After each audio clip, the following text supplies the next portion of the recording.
என்ன வேணும் ஸ்கூலுக்கு எல்லாமே இங்கிருக்கு. Super Saravana stores, Chennai, Madurai, Kovai.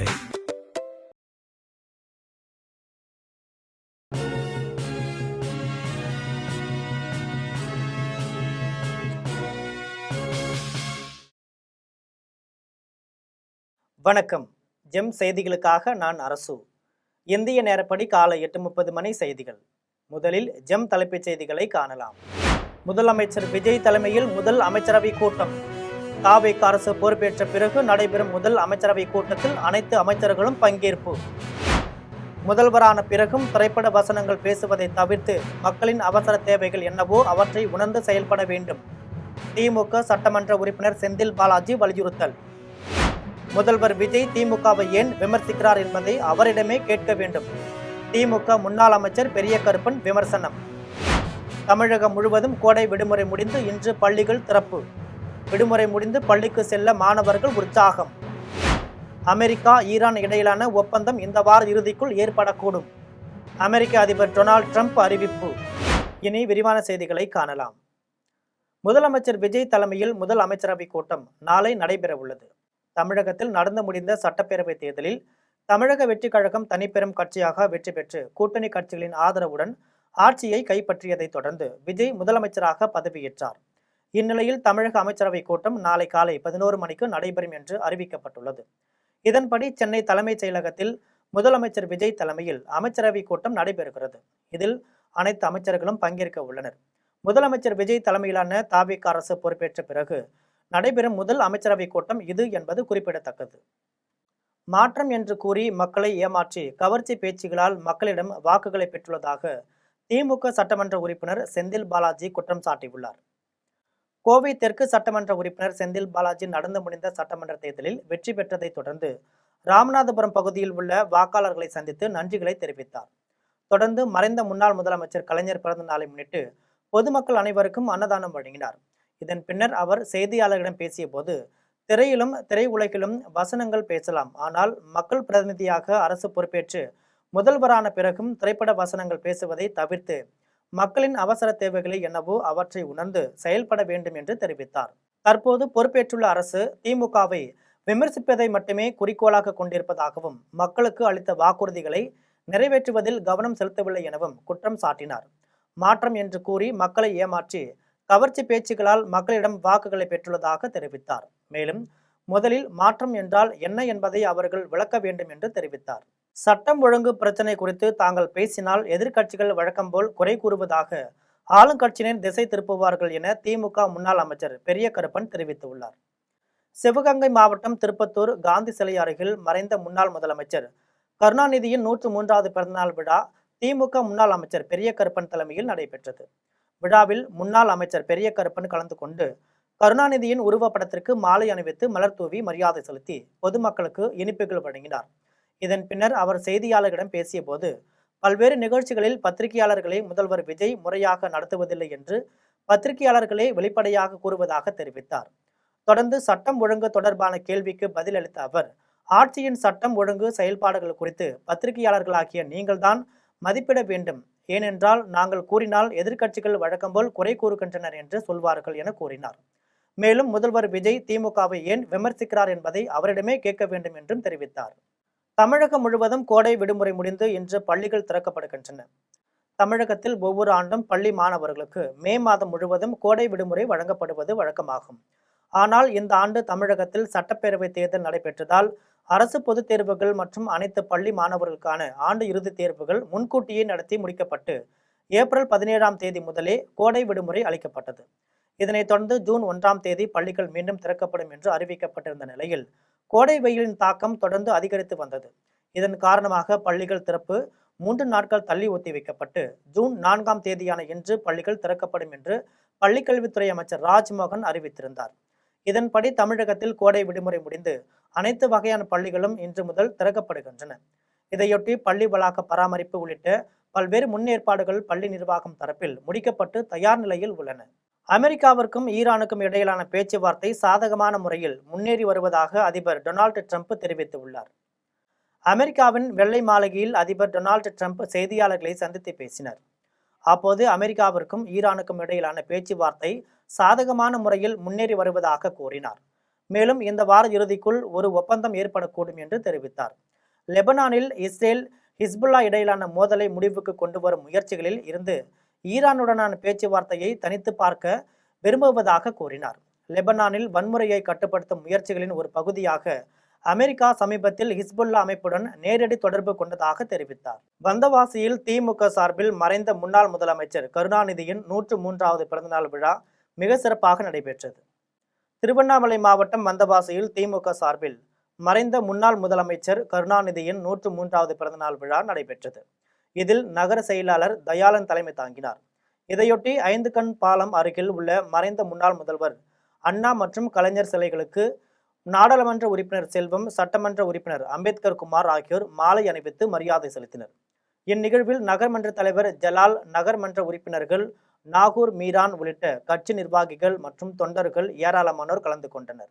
சேலம் மாவட்ட பொறுப்பு அமைச்சராக விஜய் தமிழன் பார்த்திபன் அறிவிக்கப்பட்டதை அடுத்து சங்ககிரியில் தாவேக கட்சியினர் உற்சாகமாக கொண்டாடினர்.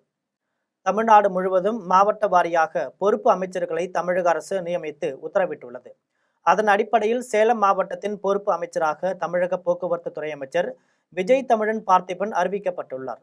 இவரது நியமனத்தை வரவேற்கும் வகையில் சேலம் வடமேற்கு மாவட்ட இளைஞரணி அமைப்பாளர் ஆதிகேசவன் தலைமையில் தமிழக வெற்றி கழகத்தினர் சங்ககிரி பழைய பேருந்து நிலையம் அருகே பட்டாசு வெடித்து உற்சாகமாக கொண்டாடினர். மேலும் பொதுமக்களுக்கு இனிப்புகள் வழங்கி மகிழ்ச்சியை பகிர்ந்து கொண்டனர்.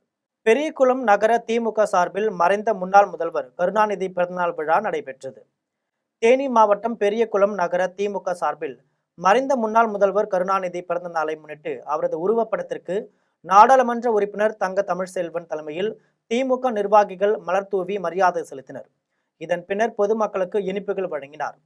தொடர்ந்து பெரியகுளம் நகராட்சி அலுவலகத்தில் பணிபுரியும் தூய்மை பணியாளர்கள், நகராட்சி அலுவலர்கள் உள்ளிட்ட அனைவருக்கும் நாடாளுமன்ற உறுப்பினர் தங்க தமிழ்செல்வன் மதிய உணவு வழங்கினார்.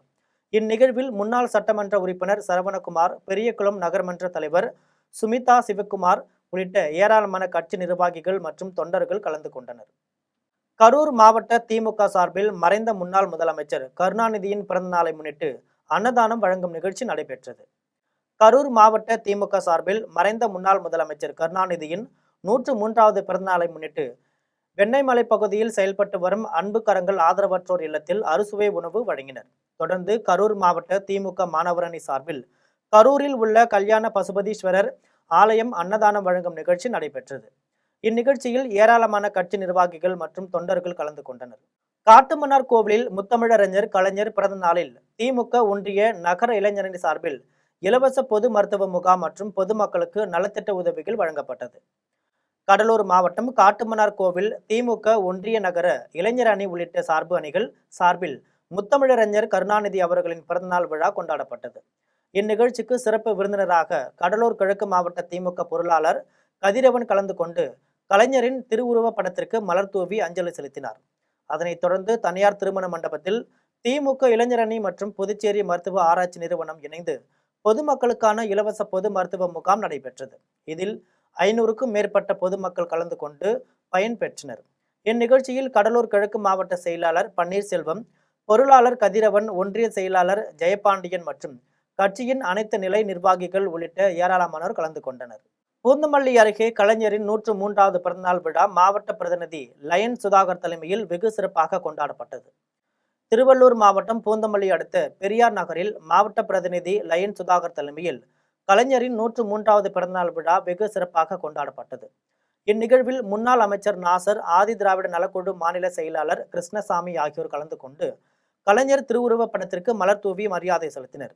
அதனைத் தொடர்ந்து பூந்தமல்லி நகராட்சியில் பணிபுரியும் தூய்மை பணியாளர்கள் மற்றும் பொதுமக்கள் 500 பேருக்கு இனிப்பு மற்றும் அன்னதானம் உள்ளிட்ட நலத்திட்ட உதவிகளை வழங்கினர். இந்நிகழ்ச்சியில் பூந்தமல்லி நகர செயலாளர் திருமலை, நகர்மன்ற தலைவர் காஞ்சனா, நகர்மன்ற உறுப்பினர் அசோக்குமார் உள்ளிட்ட ஏராளமானோர் கலந்து கொண்டனர். ராணிப்பேட்டை அருகே முன்னாள் முதல்வர் கலைஞரின் 103வது பிறந்தநாள் விழா நடைபெற்றது. ராணிப்பேட்டை மாவட்டம் போலிப்பாக்கம் மற்றும் கூடலூர் கிராமத்தில் முன்னாள் முதல்வர் கலைஞரின் 103வது பிறந்தநாள் விழா நடைபெற்றது. இதனை முன்னிட்டு சோளிங்கர் வடக்கு ஒன்றிய செயலாளர் செல்வம் கட்சியின் கொடி ஏற்றி வைத்து கலைஞரின் உருவப்படத்திற்கு மாலை அணிவித்து மரியாதை செலுத்தினார். தொடர்ந்து போலிப்பாக்கம் அரசு உயர்நிலைப் பள்ளியில் மாணவர்களுக்கு 10ஆம் வகுப்பு பொதுத் தேர்வில் முதல் 3 இடம் பிடித்த மாணவ மாணவிகளுக்கு ஊக்கத்தொகை வழங்கினார். இதுபோல ஜம்புகுளம் கூட்டு சாலை பகுதியில் மேற்கு ஒன்றிய செயலாளர் கிருஷ்ணமூர்த்தி தலைமையில் கலைஞர் பிறந்தநாள் முன்னிட்டு 500 பேருக்கு இனிப்பு மற்றும் அன்னதானம் வழங்கினார். இந்நிகழ்வில் ஏராளமான கட்சி நிர்வாகிகள் மற்றும் தொண்டர்கள் கலந்து கொண்டனர். திருவொற்றியூரில் முத்தமிழ் அறிஞர் கலைஞர் பிறந்தநாள் விழாவில் மாவட்ட செயலாளர் மாதவரம் சுதர்சனம் 1000 பேருக்கு அறுசுவை பிரியாணி வழங்கினார். சென்னை வடகிழக்கு மாவட்ட திமுக திருவொற்றியூர் கிழக்கு பகுதி சார்பில் கலைஞரின் 103வது பிறந்தநாள் விழா நடைபெற்றது. திருவொற்றியூர் மண்டல குழு தலைவர் தனியரசு ஏற்பாட்டில் நடைபெற்ற இந்த நிகழ்ச்சியில் மாவட்ட செயலாளர் மாதவரம் சுதர்சனம் கலந்து கொண்டார். அப்போது வண்ணப்பூக்களால் அலங்கரிக்கப்பட்ட கலைஞர் திருவுருவ படத்திற்கு மலர் தூவி மரியாதை செலுத்தினார்.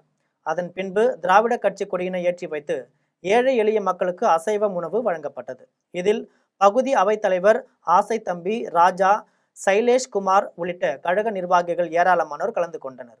பொதுமக்களின் குறைகளை விரைந்து தீர்ப்பதற்கு கவனம் செலுத்துவேன் என்று கோவை மாநகராட்சி ஆணையராக பொறுப்பேற்றுக் கொண்ட கட்டா ரவி தேஜா தெரிவித்தார். கோவை மாநகராட்சி ஆணையாளராக கட்டா ரவி தேஜா பொறுப்பேற்றுக் கொண்டார். கோவை மாநகராட்சி பிரதான அலுவலகத்தில் உள்ள ஆணையாளர் அறையில் கோப்புகளில் கையெழுத்திட்டு பொறுப்பேற்றுக் கொண்டார். அதன் பின்னர் ஆணையாளர் கட்டா ரவி தேஜா செய்தியாளர்களை சந்தித்து பேசினார். அப்போது கோவை மாநகராட்சி ஆணையாளராக பொறுப்பேற்றுக் கொண்டது மகிழ்ச்சி அளிப்பதாகவும் சென்னையில் பணியாற்றிய அனுபவம் உதவியாக இருக்கும் என்றும் தெரிவித்தார். கோவை மாநகராட்சியை பொறுத்தவரை குடிநீர் வழங்குதல், திடக்கழிவு மேலாண்மை, பருவமழை முன்னெச்சரிக்கை பணிகள், குறிப்பாக பொதுமக்களின் குறைகளை விரைந்து தீர்ப்பதற்கு கவனம் செலுத்துவேன் என்று ஆணையர் கட்டா ரவி தேஜா தெரிவித்தார். மேலும் கோவையில் பல்வேறு பகுதிகளில் ஆய்வுகள் மேற்கொண்டு மக்களிடம் பேசும்போதுதான் பல்வேறு விஷயங்கள் தெரிய வரும் என்றும், கள ஆய்வு மேற்கொண்டு பிரச்சனைகளுக்கான முழுமையான தீர்வை காண்பேன் என்றும் கோவை மாநகராட்சி ஆணையாளர் கட்டா ரவி தேஜா தெரிவித்தார். நெமிலி கிழக்கு ஒன்றியம் மற்றும் நெமிலி பேரூர் திமுக சார்பில் மறைந்த முன்னாள் முதலமைச்சர் கருணாநிதியின் பிறந்தநாள் விழா நடைபெற்றது. ராணிப்பேட்டை மாவட்டம் நெமிலி கிழக்கு ஒன்றிய திமுக மற்றும் நெமிலி பேரூர் திமுக சார்பில் மறைந்த முன்னாள் முதலமைச்சர் கருணாநிதியின் 103வது பிறந்தநாள் விழா நடைபெற்றது. இதில் ஒன்றிய கழக செயலாளர் வடிவேல் தலைமை வகித்தார். இந்நிகழ்வில் நெமிலி அண்ணா சாலையில் ஊர்வலமாக சென்று பேரறிஞர் அண்ணாவின் சிலைக்கு மாலை அணிவித்து பின்னர் அலங்கரித்து வைக்கப்பட்டிருந்த கலைஞர் உருவப்படத்திற்கு மாலை அணிவித்து மரியாதை செலுத்தினர். தொடர்ந்து நெமிலி ஒன்றியத்திற்கு உட்பட்ட அரசு பள்ளிகளில் பயின்று 12ஆம் தேர்வில் அதிக மதிப்பெண்கள் பெற்ற முதல் 3 மாணவர்களுக்கு கல்வி ஊக்கத்தொகை வழங்கப்பட்டது. இந்நிகழ்ச்சியில் நெமிலி பேரூர் கழக செயலாளர் ஜனார்த்தனன், மாவட்ட மகளிர் தொண்டர் அணி அமைப்பாளர் பவானி வடிவேலு, நெமிலி பேரூராட்சி மன்ற தலைவர் ரேணுகா தேவி உள்ளிட்ட ஏராளமானோர் கலந்து கொண்டனர். சென்னை போரூர் அருகே முன்னாள் முதலமைச்சர் கருணாநிதி அவர்களின் 103வது பிறந்த நாளில் அவரது திருவுருவ சிலைக்கு மாலை அணிவித்து 1000 ஏழை எளிய பொதுமக்களுக்கு திமுக சார்பில் அன்னதானம் வழங்கப்பட்டது. முன்னாள் முதலமைச்சர் கலைஞர் அவர்களின் 103வது பிறந்த நாளை திராவிட முன்னேற்ற கழகத்தினர் தமிழகம் முழுவதும் திரளாக கொண்டாடினர். இந்நிலையில் சென்னை போரூர் சந்திப்பு அருகே உள்ள கலைஞர் சிலைக்கு பாராளுமன்ற உறுப்பினர் பாலு, முன்னாள் அமைச்சர் சுப்பிரமணியன், முன்னாள் சட்டமன்ற உறுப்பினர் காரம்பாக்கம் கணபதி ஆகியோர் கலைஞர் சிலைக்கு மாலை அணிவித்து மரியாதை செலுத்தினர். மேலும் கலைஞரின் திருவுருவ படத்திற்கு அனைவரும் மலர் தூவி மரியாதை செலுத்தினர். இதனைத் தொடர்ந்து ஏழை எளிய பொதுமக்கள் 1000 பேருக்கு அறுசுவை உணவான பிரியாணி வழங்கப்பட்டது. இதில் திமுகவை சேர்ந்த நிர்வாகிகள் மற்றும் தொண்டர்கள் திரளாக கலந்து கொண்டனர். தமிழக முதலமைச்சர் ச. ஜோசப் விஜய் பிறந்த நாளை முன்னிட்டு காஞ்சிபுரத்தில் தமிழக வெற்றி கழகத்தின் சார்பில் 500க்கும் மேற்பட்ட பொதுமக்களுக்கு அன்னதானம் வழங்கப்பட்டது. தமிழக வெற்றி கழகத்தின் தலைவரும் தமிழக முதலமைச்சருமான ச. ஜோசப் விஜயின் பிறந்த நாளை முன்னிட்டு தமிழக வெற்றி கழகத்தின் காஞ்சிபுரம் கிழக்கு பகுதி சார்பில் காஞ்சிபுரத்தில் நடைபெற்ற அத்திவரதர் திருத்தேர் திருவிழாவில் 500க்கும் மேற்பட்டோருக்கு அன்னதானம் வழங்கும் நிகழ்ச்சி நடைபெற்றது.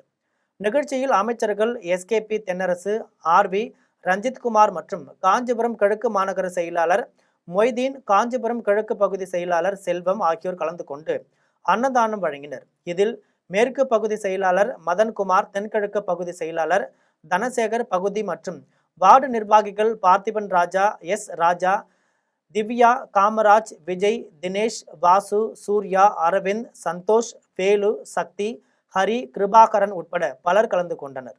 தென்காசி மாவட்டத்தில் விவசாயிகளின் குறைகளுக்கு உடனடி தீர்வு காண நடவடிக்கை எடுக்கப்படும் என்று தென்காசி மாவட்ட ஆட்சியர் ரஞ்சித் சிங் உறுதியளித்தார். தென்காசி மாவட்டத்தின் 7வது ஆட்சியாளராக ரஞ்சித் சிங் பொறுப்பேற்றுக் கொண்டார். அவருக்கு முறைப்படி முந்தைய ஆட்சியர் கமல் கிஷோர் பொறுப்புகளை வழங்கினார். இதைத் தொடர்ந்து தென்காசி மாவட்ட ஆட்சியர் ரஞ்சித் சிங் செய்தியாளர்களை சந்தித்து பேசிய போது, தென்காசி மாவட்டத்தில் உள்ள முக்கிய பிரச்சனைகள் படிப்படியாக தீர்வு காண நடவடிக்கை எடுக்கப்படும் என்று கூறினார். இதில் முக்கியமாக மக்கள் பிரச்சனைகளுக்கு முன்னுரிமை கொடுத்து தீர்வு காணப்படும் என்று தெரிவித்தார். தன்னுடைய செல்போன் எண்ணை தென்காசி மாவட்டத்தில் உள்ள அனைத்து மக்களும் தெரிந்து கொள்ளும் வகையில் விளம்பரப்படுத்தப்படும் என்றார். தென்காசி மாவட்டத்தின் முக்கிய பொருளாதார ஆதாரமாக விளங்கும் விவசாயத்தை மேம்படுத்தவும், விவசாயிகளின் குறைகளுக்கு உடனடி தீர்வு காணவும் நடவடிக்கை எடுக்கப்படும் என்று உறுதியளித்தார். பெட்ரோல், டீசல் விலை உயர்வை முன்னிட்டு எரிபொருள் சிக்கனம் செய்யும் வகையில் மக்கள் தொகை கணக்கெடுப்பு பணிகளை காரைக்கால் மாவட்ட ஆட்சியர் இஷிதா ராட்டி ஆய்வு செய்தார்.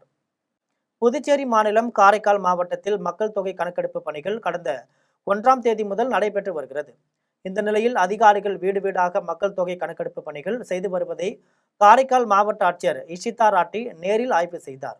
அப்போது நாள்தோறும் ஏறி வரும் பெட்ரோல், டீசல் விலை உயர்வை முன்னிட்டு எரிபொருள் சிக்கனத்தை கடைபிடிக்கும் வகையில் மாவட்ட ஆட்சியர் நகரில் நடைபெற்று வரும் மக்கள் தொகை கணக்கெடுப்பு பணியினை நடந்து சென்று ஆய்வு மேற்கொண்டது மக்களிடையே பெரும் வரவேற்பை பெற்றது.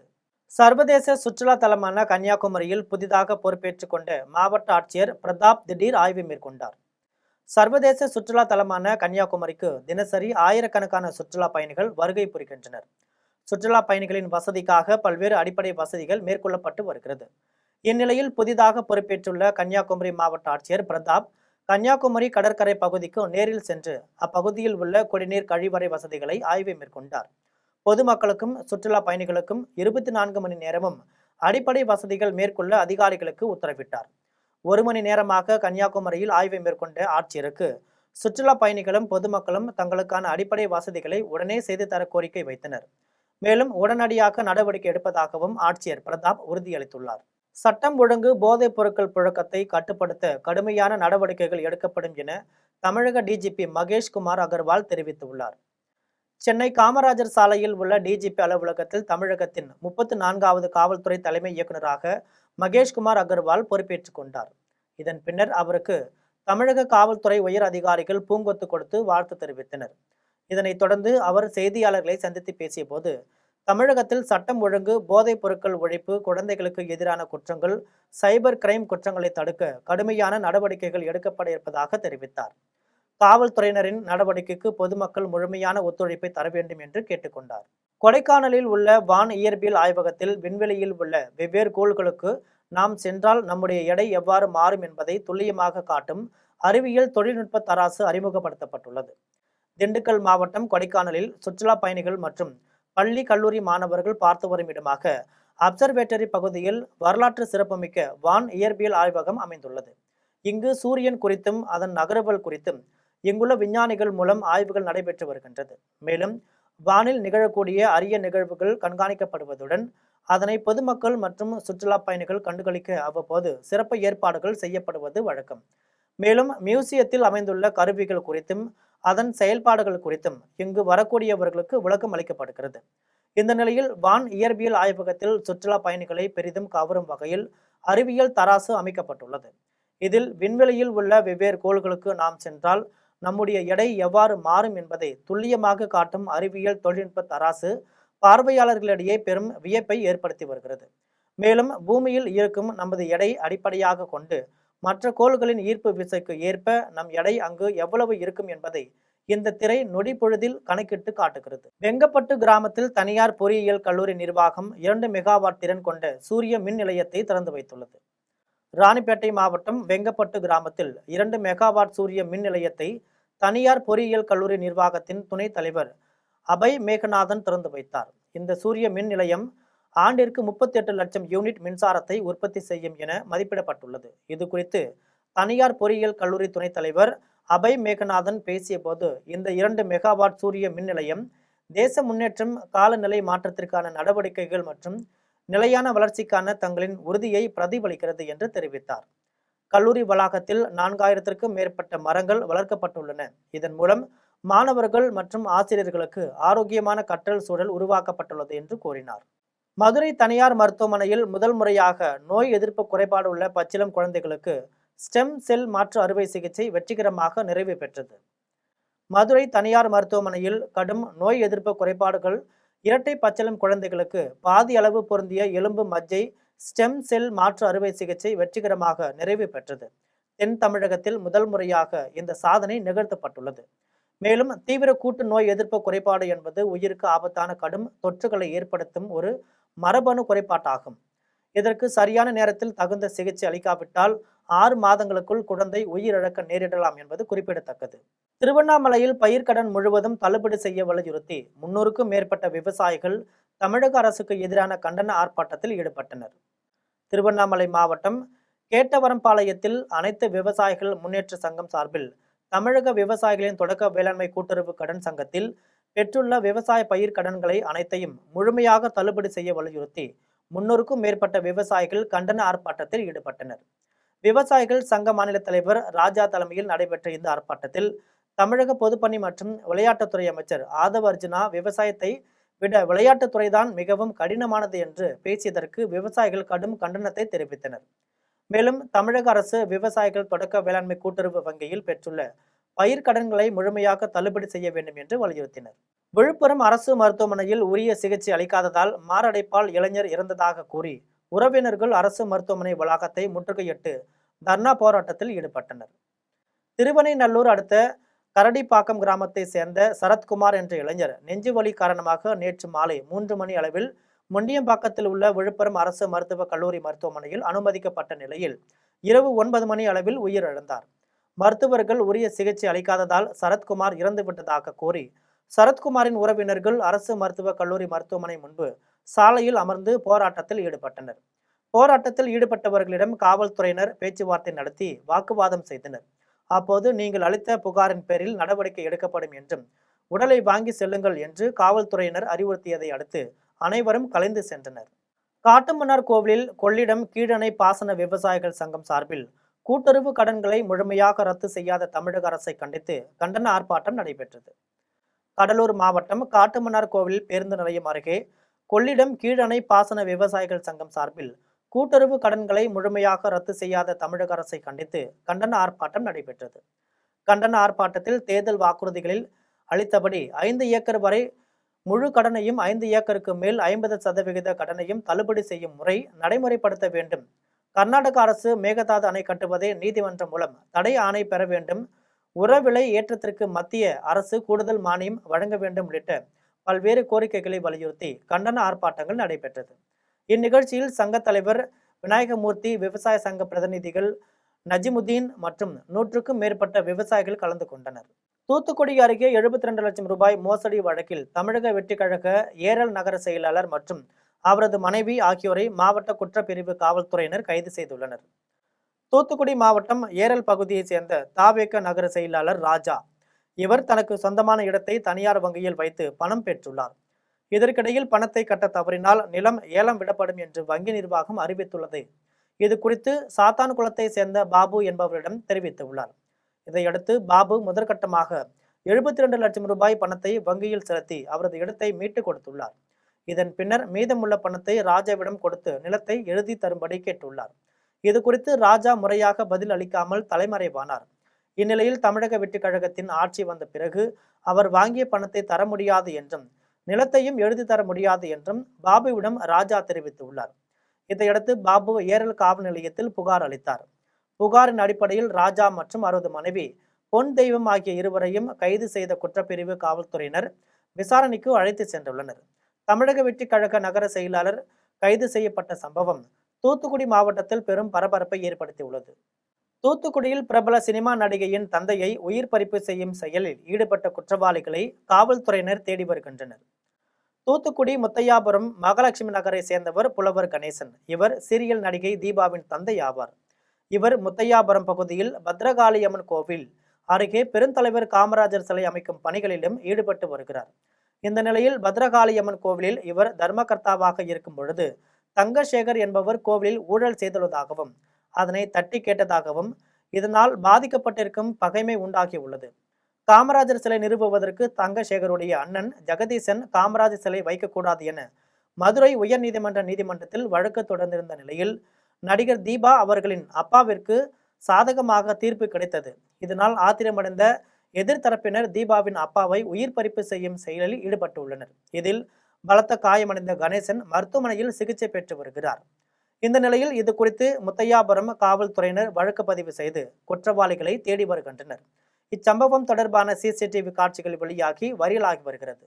எட்டயாபுரம் அருகே சிறு சுமை ஆட்டோ மீது இருசக்கர வாகனம் மோதியதில் ஒருவர் உயிரிழந்த சம்பவம் குறித்து காவல்துறையினர் விசாரணை நடத்தி வருகின்றனர். திருச்சி மாவட்டம் துவரங்குறிச்சியை சேர்ந்த தனசேகர் அவரது உறவினர் இளங்கோ இருவரும் இருசக்கர வாகனத்தில் தூத்துக்குடி மாவட்டம் திருச்செந்தூர் முருகன் கோவிலுக்கு சென்றுவிட்டு ஊருக்கு திரும்பிக் கொண்டிருந்தனர். அப்போது எட்டயாபுரம் அருகே சிந்தலக்கரை பகுதியில் வந்து கொண்டிருந்த போது முன்னால் சென்ற சிறு சுமை ஆட்டோ மீது இருசக்கர வாகனம் மோதி விபத்துக்குள்ளானது. இந்த விபத்து தனசேகர் என்பவர் நிகழ்விடத்திலேயே உயிரிழந்தார். அவருடன் வந்த இளங்கோ காயம் ஏற்பட்டு தூத்துக்குடி அரசு மருத்துவக் கல்லூரி மருத்துவமனையில் சிகிச்சை பெற்று வருகிறார். விபத்து குறித்து எட்டயாபுரம் காவல்துறையினர் வழக்கு பதிவு செய்து சிறு சுமை ஆட்டோ ஓட்டுநரை பாலசுப்ரமணியனிடம் விசாரணை நடத்தி வருகின்றனர். நெய்வேலி அருகே பெற்ற தந்தையே மகன் உயிர் பறித்த சம்பவம் அப்பகுதியில் பெரும் பரபரப்பை ஏற்படுத்தியுள்ளது. கடலூர் மாவட்டம் வடக்குத்து அண்ணா கிராமத்தை சேர்ந்தவர் ஸ்டீபன் ராஜ். இவரது மனைவி பவித்ரா கடந்த 2020ஆம் ஆண்டு தன் உயிரை மாய்த்து கொண்டார். இவர்களுக்கு 7 வயதில் யஷ்வந்த் ராஜ் என்ற மகன் உள்ளார். தந்தை மகன் இருவரும் தனியாக வசித்து வந்த நிலையில் நள்ளிரவில் ஸ்டீபன் ராஜ் தனது மகனை கத்தியால் கழுத்தை அறுத்து உயிரை பறித்தார். இதன் பின்னர் சமையல் அறைக்கு சென்று தூக்கிட்டு தன் உயிரையும் மாய்த்து கொண்டார். இந்த நிலையில் அதிகாலை அவர் சகோதரி அவரது வீட்டிற்கு வந்து பார்த்தபோது யஷ்வந்த் ராஜ் இரத்த வெள்ளத்தில் கிடந்ததை கண்டு அதிர்ச்சி அடைந்தார். மேலும் இது குறித்து தகவல் அறிந்து வந்த நெய்வேலி நகர காவல்துறையினர் இருவர் உடலையும் மீட்டு உடற்கூறாய்விற்காக குறிஞ்சிப்பாடி அரசு மருத்துவமனைக்கு அனுப்பி வைத்தனர். இச்சம்பவம் குறித்து நெய்வேலி நகர காவல்துறையினர் வழக்கு பதிவு செய்து விசாரணை மேற்கொண்டனர். பெற்ற தந்தையே மகன் உயிர் பறித்த சம்பவம் அப்பகுதியில் பெரும் பரபரப்பை ஏற்படுத்தியுள்ளது. எட்டயபுரம் அருகே கிணற்றில் குளிக்க சென்றவர் உயிரிழந்த சம்பவம் அப்பகுதியில் பெரும் சோகத்தை ஏற்படுத்தியுள்ளது. தூத்துக்குடி மாவட்டம் எட்டயபுரம் அருகே கான்சாபுரத்தை சேர்ந்த ஜெயராகவன் என்பவர் கிணற்றில் குளிக்க செல்வதாக கூறி வீட்டை விட்டு சென்றுள்ளார். நீண்ட நேரம் ஆகியும் தனது மகன் வீட்டிற்கு திரும்பாததால் அவரது தாயார் ஜோதிமணி பல்வேறு இடங்களில் தேடியும் கிடைக்கவில்லை. இந்த நிலையில் அப்பகுதியில் உள்ள தனியாருக்கு சொந்தமான தோட்டத்தில் இருக்கும் கிணற்றில் ஜெயராகவன் இறந்த நிலையில் சடலமாக கிடந்துள்ளார். இது குறித்து தகவல் அறிந்த எட்டயபுரம் காவல் நிலைய காவல்துறையினர் சம்பவ இடத்திற்கு சென்று உடலை மீட்டு உடற்கூறாய்விற்காக அரசு மருத்துவமனைக்கு அனுப்பி வைத்தனர். மேலும் வழக்கு பதிவு செய்து விசாரணை நடத்தி வருகின்றனர். இச்சம்பவம் அப்பகுதியில் பெரும் சோகத்தை ஏற்படுத்தியது. பெரியகுளத்தில் வீச்சு கருப்பன் சுவாமி கோவிலில் திருவிழாவை முன்னிட்டு கரகம் வீதி உலா நடைபெற்றது. தேனி மாவட்டம் பெரியகுளம் தென்கரையில் உள்ள வீச்சு கருப்பன் சுவாமி கோவிலில் திருவிழா நடைபெற்றது. இத்திருவிழாவை முன்னிட்டு பெரியகுளம் வள்ளுவர் சிலை அருகே அமைந்துள்ள விநாயகர் கோவில் வளாகத்தில் கரகம் ஜோடிக்கப்பட்டனர். அதன் பின்பு சிறப்பு பூஜைகள் நடைபெற்று அங்கிருந்து பெரியகுளம் முக்கிய வீதிகள் ஆன வள்ளுவர் சிலை, சுந்தர வீதி, ஆடு பாலம், பெருமாள் கோவில் தெரு உள்ளிட்ட முக்கிய வீதிகள் வழியாக வான வேடிக்கை மேளதாளத்துடன் சக்தி கரகம் வீதி உலா நடைபெற்றது. அதனைத் தொடர்ந்து கரகம் கோவிலுக்கு சென்று வீச்சு கருப்பன் சுவாமிக்கு சிறப்பு பூஜைகள் நடைபெற்றது.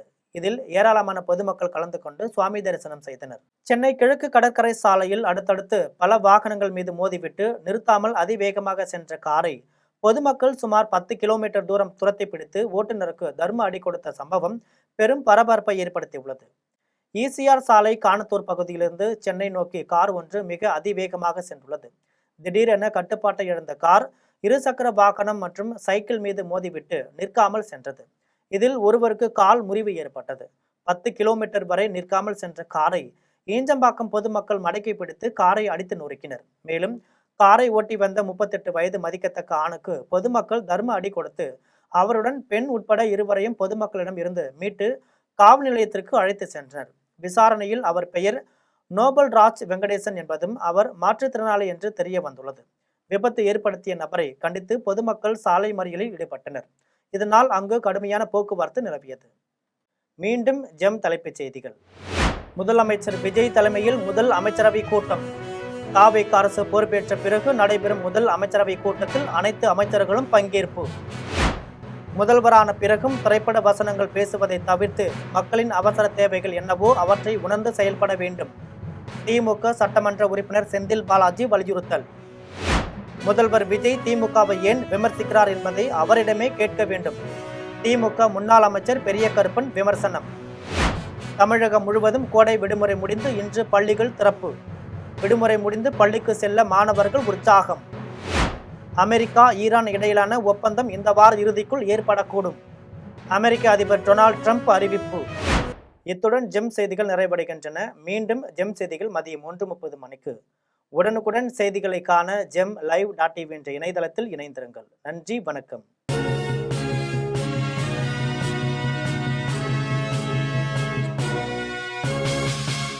என்ன வேணும் ஸ்கூலுக்கு, எல்லாமே இங்கிருக்கு. Super Saravana stores, Chennai, Madurai, Kovai.